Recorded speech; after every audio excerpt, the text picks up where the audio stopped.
Chris Minns, the New South Wales Premier, now giving an update on the flood risk. Let's take it. About the latest information.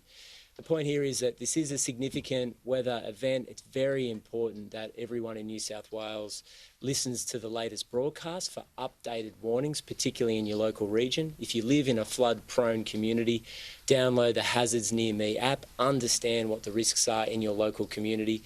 It's most important that you don't take unnecessary risks at the moment, particularly travelling through floodwaters. There's been 7 rescues since Monday by the SES across New South Wales. That number is expected to increase in the coming days, so it's crucially important that people in New South Wales understand the risks, that they don't take unnecessary risks, that they listen to broadcasts from the SES and that they're aware of their surroundings.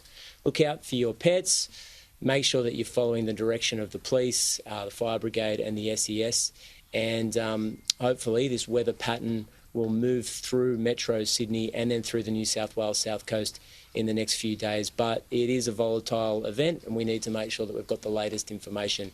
If we can communicate that quickly to the people of New South Wales, then we can minimise danger to people in particular. But it does require everybody being alert, particularly in the next 24, 48 hours. I'm going to hand over to the SES Commissioner, Carleen York.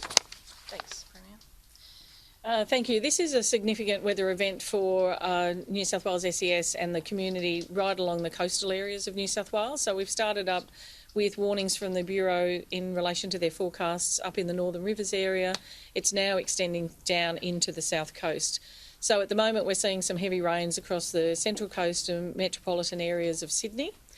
I can tell the community that the SES have many resources out there. We've pre-positioned our resources, our vessels, our high clearance vehicles and our aviation assets to make sure that we can help all those communities that may be affected by these forecasted rains and storms.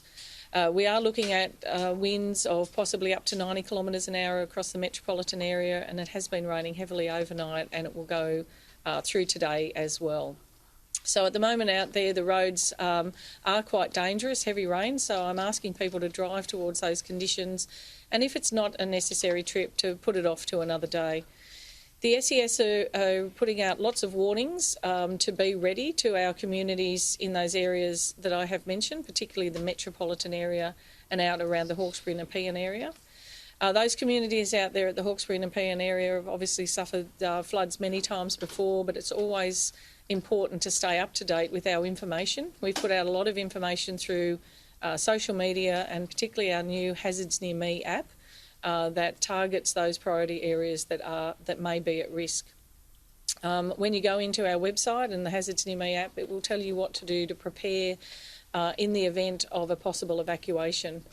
At this stage, the Bureau will go into more detail about the forecast of the weather and the rain amounts, but we've had in some areas up to 100 mils overnight. And we have had flash flooding, and that is one of the risks that concerns the New South Wales SES. So when you're driving around or have houses, you just never know exactly where the water's going to fall and what effect that will have on the road. So be careful when you're out there.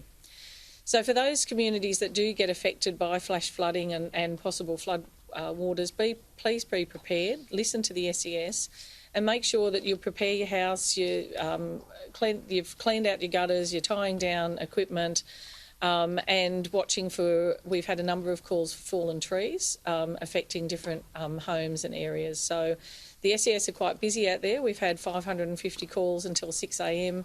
in the last 24 hours with 7 flood rescues. So really important that people keep themselves safe, and also that you look after yourselves and family and make sure that we don't have to send our volunteers out to help you and put their lives at risk because of poor decisions made through this significant weather event. So again, please look at the information we have, listen to the media, listen to our warnings and take the action that we are asking you to do. I often say to the communities, it's better that if we ask you to evacuate, that you go and come back and find that your house is fine and it's dry. What we don't want is the roads to be clogged, the evacuation routes to be clogged, and it's really important that people take that action as early as possible.